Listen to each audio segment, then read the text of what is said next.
O que União Brasil queria? Pressionar o Lula justamente por isso. Ó, se demitir o Juscelino, a gente sai da base. Daí que o Lula falou? Então tá bom, ele fica, mas vocês entregam os votos. Vocês entregam o que foi negociado. E é como o Mauro falou aqui, o Lula não admite trairagem, né? Traição. Então, ontem, Lula teve a audiência com o Juscelino. A audiência aconteceu ontem às 4 horas da tarde. Quando ela aconteceu, já estava definida que iria ficar no cargo. Na sexta-feira, eu tinha conversado com uma das pessoas da assessoria direta do Lula. O que essa pessoa me afirmou é o seguinte: a grande questão com o Juscelino, que é diferente da Daniela, do Vaguinho, Daniela Carneiro, é que ele não se defende. O Lula considera que, se ele não se defende, não dá para ficar. E aí, de fato, a partir de sexta-feira, o Juscelino saiu à luta para se defender. E desde então tem ido às redes sociais, fez um vídeo ontem, antes de ir para o Palácio, falando, defendendo-se das acusações, entrou em campo, e aí foi decidida sua permanência por Lula. Logo que ele saiu do encontro com o presidente, às 6h15 da tarde, saiu antes disso, saiu por volta de 5 e pouco, 5h30. Ele postou isso aqui nas redes. Saí há pouco do Palácio do Planalto, onde tive uma reunião muito positiva com o presidente Lula. Na ocasião, esclareci as acusações infundadas feitas contra mim e detalhei alguns dos vários projetos e ações do Ministério das Comunicações. Temos muito trabalho pela frente. Então, dá para ver que a audiência, Plínio, não foi só para discutir as acusações, já foi também encaminhando os trabalhos da pasta, Tanto que ele diz assim, falamos da expansão do 5G, de conectividade em escolas e ações do Norte e do Nordeste conectado. Boa notícia, ainda nesse mês o presidente Lula e eu, ou seja, eles vão viajar juntos, vamos inaugurar a Infovia 01 entre as cidades de Manaus e Santarém, ampliando o acesso à internet na região amazônica. Então, nesta polêmica, prevaleceu a posição do ministro da Articulação Política, o Alexandre Padilha. Não prevaleceu a posição da presidenta do PT, Gleisi Hoffmann, que visivelmente estava defendendo a saída. Ontem eu expliquei, sabe, Plínio, que a política não é apenas o macro, o estrutural, tem as micro questões, tem as questões pessoais. É importante dizer que toda a frente ampla que dá sustentação ao governo Lula foi montada por Gleisi, exceto um partido, exatamente União Brasil, que entrou para a frente ampla depois da posse do governo, e quem articulou a entrada da União Brasil foi exatamente Alexandre Padilha.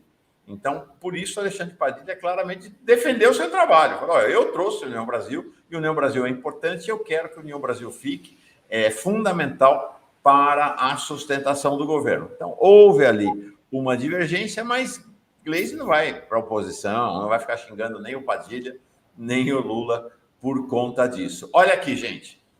Isso aqui é a chamada Realpolitik, é a política tal como ela se apresenta. Esta aqui é a base do Lula na Câmara com a União Brasil, do lado aqui pertinho do Plínio e de mim. Então, tem o PT, tem o PSB, tem o PV, tem o PDT, o PSD, o do Kassab, PSD do Kassab, que manda no governo Tarcísio. Então, para vocês verem como é complexo isso, A Rede, o PSOL, o MDB, Solidariedade, a Agiro, União Brasil, o Avante, o PROS, o PCdoB e o Cidadania. Com esta base, o governo Lula tem 287 votos, em tese, na Câmara, 30 mais 257, vocês estão vendo ali em vermelhinho, é o que é necessário para ter maioria na Câmara. Então, com essa base, Lula tem 287. Com apoios em outros partidos, ele chega, inclusive, a ter mais de 307 para, eventualmente, aprovar mudanças na Constituição. Claro que isso é uma negociação duríssima. Veja o que acontece se tira a União Brasil. Na direita aqui, sai a União Brasil, cai para 228. O governo Lula perde a maioria. O governo Lula não consegue governar sem União Brasil. Este é o fato. Esta é a realidade. Sem União Brasil, quer saber? Na semana seguinte já tem pedido de impeachment dando entrada no Congresso Nacional. Então, não é fácil. Não é fácil esta articulação. Não é Ô, fácil. Mauro, eu estava conversando com uma pessoa ali que atua ali nos bastidores em Brasília ontem sobre essa questão, e eu acho que é uma visão interessante que trouxe, porque assim, às vezes as pessoas aqui estão falando, tem que demitir mesmo, porque o União Brasil só tem bandido. Eu não discordo de ninguém que está aqui, mas o que acontece? A negociação do Lula não foi com o Juscelino, foi com a União Brasil. E a grande questão é o seguinte: precisa manter uma base no Congresso. O próprio Arthur Lira, há 2 dias atrás, aí falou: o Lula ainda não tem essa base no Congresso. O caso específico do Juscelino, né? Aí, ó, o Mauro projetando. O caso específico do Juscelino, né? O Juscelino, o Lula sabe quem é hoje. Ele não sabia no dia lá que chegaram com o nome, ó, esse aqui. Sabe que é um ex-bolsonarista, sabe a relação dele, por exemplo, com os ruralistas e tal. Mas é o seguinte, a negociação do Lula é com a União Brasil. E nisso, nessa questão, né, nessa conversa, inclusive essa fonte minha adiantou para mim a conversa que ia ser, o Lula ia trucar. Ó, o que você tem feito e qual que é a denúncia? A grande denúncia que aconteceu agora foi em relação ao uso do avião da FAB, né? O resto é orçamento secreto, que é do governo anterior, quando ele estava, o Juscelino estava na base do Bolsonaro, né? E tem a questão também de um sócio dele que está lá como funcionário fantasma, né? Mas a grande questão da FAB devolveu-se o dinheiro e o Lula intimou ele. O que a União Brasil queria? Pressionar o Lula justamente por isso. Ó, se demitir o Juscelino, a gente sai da base. Daí que o Lula falou? Então tá bom, ele fica, mas vocês entregam os votos.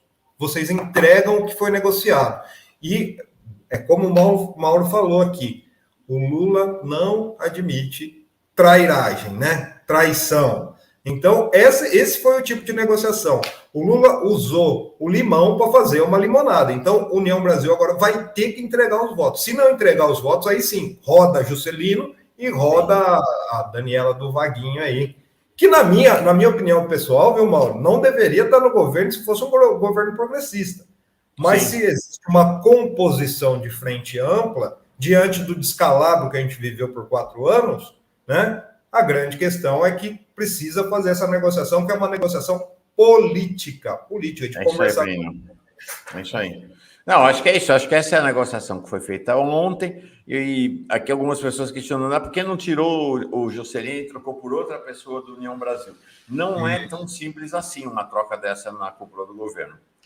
Primeiro que Lula não queria fazer isso, seria uma derrota para o seu governo, né? Trocar um ministro em tão pouco tempo, primeiro. Segundo, na hora que você tira um, não é só trocar 6 por meia dúzia. Na hora que você tira um ministro, você abre todo um processo de jogo de pressão e contra-pressão por aquela vaga. Então, você gera uma instabilidade política grande no governo.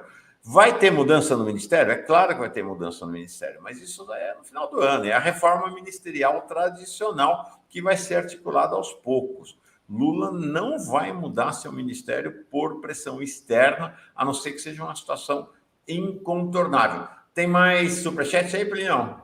Tem sim, viu, Mauro? Aqui, ó, o Linderval Monteiro falando aqui, ó, uma base de apoio forte para o Lula deveria ser a rua, não a União Brasil. Eu concordo contigo, Linderval, mas a gente tem isso.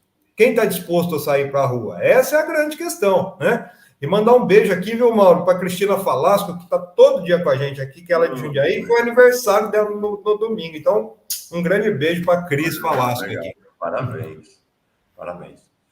Olha, eu tô vendo os protestos, eu entendo que as pessoas têm dificuldade, né, com essa questão, né, com a presença não só do Juscelino, tem aí a ministra do Turismo, que vai estar hoje com Lula, tem outros ministros. Agora, essa é a questão, essa é a pergunta, a indagação que eu faço, porque não adianta a gente dizer, o povo tem que ir para as ruas. Bom, quem é que leva o povo para as ruas? Vocês acham que as pessoas, os sindicatos, os partidos, os movimentos sociais não levam o povo para as ruas porque não querem? Porque não tem mobilização popular, gente.